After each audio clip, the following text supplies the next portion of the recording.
Hey guys, welcome back to my channel. I hope you guys are having an amazing day. So today I wanted to do another PCOS hair care video. It was very requested by a lot of you, and I wanted to do a video on how I regrew my hair again, like some tips I did for it, how I kept it thick, long, actually on my head. But yeah, so I wanted to share with you guys some of my favorite tips, products, or kind of maybe techniques that I think really saved me. Okay, so the first one that I think really helped was switching out some of my shampoos for something a bit more natural. And a brand I really love is Aveda. I also love how they smell. They smell so good. This is their Rosemary Mint ones. It's like a set of shampoo and conditioner, and it's super amazing. It literally smells like you're at a spa, and it's been really good for my hair. I think it obviously is a lot more natural than like the typical ones you find at the drugstore or Walmart or whatever. So yeah, I definitely recommend switching your shampoo if there's one that you have that you're using that's not as natural, because that can definitely affect your hair and with hair loss, especially if you're already experiencing it from PCOS. Another really great shampoo I wanted to mention, if you're looking for an even more natural brand, is Lush products. And one of them that I have been using for a long time now is the Big, and it's super awesome. It's super kind of weird actually. It's made from, if I can get it open, there's like, oh, it smells so good. It's made from, I've used like almost all of it, as you can tell. It's made from like sea salt and some other stuff, and it's really great for making your hair more voluminous, which I know a lot of PCOS girls have really greasy hair. I still suffer from greasy hair. I feel like it's something that I'll just never get rid of. So anything that can help me fight that, I'm for and want to try. And yeah, it just gives you that volume, that shine. Which if you're already losing hair and thinning, you obviously want as much volume as you can get because you want to make it look like you have more hair on your head. So yeah, I really recommend this shampoo, and it's natural. It's pretty pricey, but when I was at that point, I didn't really care how much I was spending as long as it was actually helping my hair. So yeah, and you just use a bit. It like scrubs your scalp too, which is really nice. You feel really fresh after, and I genuinely feel like my hair gets really clean after I use it. And again, as I said, obviously you're trying to go for a more natural routine when you're losing hair, or at least I wanted to, because I felt like the chemicals was just making the whole situation worse. Okay, and then a really important step for after the shower, for something I was doing to limit my hair loss. No matter what, when you're showering, you're gonna lose hair. So something I would do when I got out of the shower is I would scrunch my hair with a towel and always let it air dry. I didn't use any excess heat on my hair at the time because I wasn't trying to make more damage happen. I would blow dry my roots, because if not, my roots get really greasy if I just like sit on them or wrap them up in a towel. So I literally have to. But other than my roots and like literally just like the parts of my scalp that I need to be dry, I would let it air dry, sleep on it, do whatever, but not add that excess heat. And additionally to that, I would also really try to limit how many hot tools I was using on my hair. I decided to kind of just embrace what I had. I was also doing a lot of heatless styles that you can find, I'm sure, if you Google, just French braids if I wanted to do curly, crimpy hair. I would just constantly keep brushing my hair if I wanted it to be kind of straighter. So yeah, really try and limit your heat, and even heat protectant, like, yes, you can apply that, but I feel like it's just adding more chemicals onto your hair that you really don't need when you're in a situation like that. So yeah, that would be my recommendation. Another super important step was brushing my hair. My hair always gets really, really curly. Believe it or not, like the underlayer of my hair is like almost complete ringlets for some reason. So those areas get so tangled, and it's just a mess every time I step out of the shower. It doesn't matter how much conditioner I use or anything, it just happens. So I needed to figure out a way where I could comb through it all without yanking at my hair and, you know, causing more breakage and more hair loss, because at that point I was trying to like save strand by strand. I'm not even kidding. So something that I loved for that was a detangling brush, like this one. This one's super cute. It has little panda bears on it. You can get like the actual branded wet brush. I just got this one from my local Marshalls. It works really well for detangling my hair and not causing any rips or anything. And it works way better than a regular brush. Even when I get out of the shower to get all my knots out, like I just lightly brush over it and really take my time to work through it, and it's fine, and I barely lose any hair like when I clean this out. So a product that I love to add some shine and nourishment to my hair is the Moroccan oil. I'm sure you guys have probably seen this from a lot of people, but it's super good. It's also alcohol free, which I know alcohol is a super bad thing if you're trying to not like damage your hair and stuff.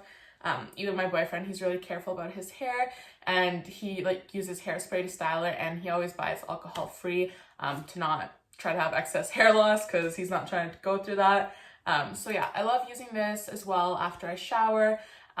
Even sometimes since I let it air dry, it can get kind of weird and frizzy and stuff like that. So I just kind of put this all over to smooth it out and really give me that nice shine. And yeah, I was using this when I was losing my hair as well, and I feel like it really helped. Obviously, alongside these tips, I also have a whole separate video on how I fixed my PCOS hair loss, which I'll put in the description below. I'll also link all these products below just so you guys can, you know, buy them if you want, or look at them, or find something similar, because yeah, I really would recommend incorporating these into your routine. Now, another item that I'm like literally notorious for using since high school, everything, is dry shampoo. Like I said, I have really greasy hair, unfortunately, and even if I shower like 12 hours prior, my hair gets greasy. Like 1 2-day hair, 3-day hair with that dry shampoo is a no-go for me. It's a sleek back ponytail, that's what it is. So this dry shampoo has saved my life so many times. I always used to use the Batiste like aerosol spray one, which I still have like a bottle that I use like if I'm really in a pinch, if I run out of this one, or if I don't know, I barely use it, but I just have a bottle just in case. But it's super bad for your hair. I even felt like I was like having breathing problems every time I'd spray it in my bathroom, because I would literally spray it all over to get as much coverage as I needed, and then turn on the fan and like run out of there holding my breath because I did not want to breathe that in because it made me choke. So aerosol is just like, aerosol dry shampoo is just super bad for you.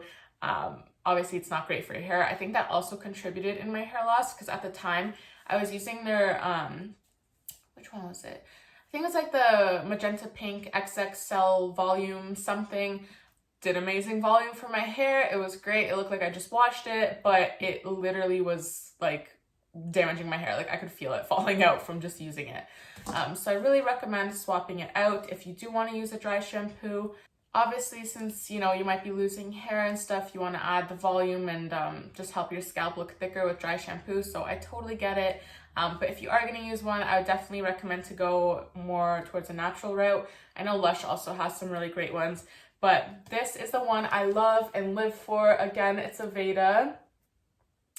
It's this one. It is very pricey, unfortunately. I think Canadian, it's like $40 for this small bottle. Seems like a lot, but it is filled to the top with the powder, and it does last way longer than a can of dry shampoo would.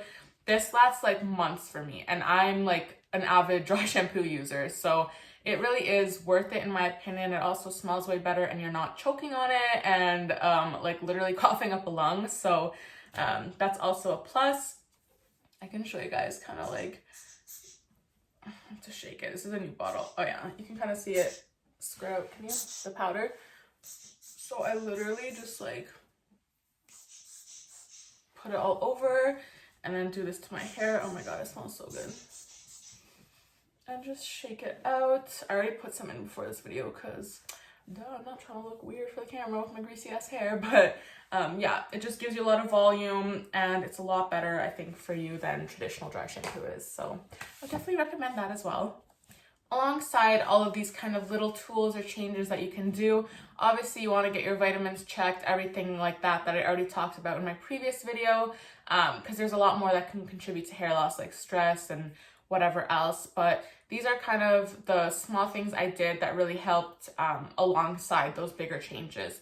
I also talk about a plant that is amazing for PCOS hair loss. It's called wood nettle. I made a whole kind of video focusing more on that in depth, so you can again look at the link in the bio for that.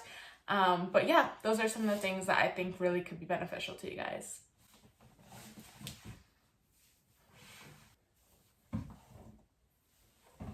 And I'm sure you guys can tell these tips can really work for someone. I mean, look at all the hair I now have again, and like how little of hair problems I have compared to before. I'll try again to find some pictures if I can. Anyways, I hope you guys found this video to be helpful, and if you want some more in-depth ones or something like that about hair or anything like that, just let me know again, as you guys usually do through Instagram or something like that.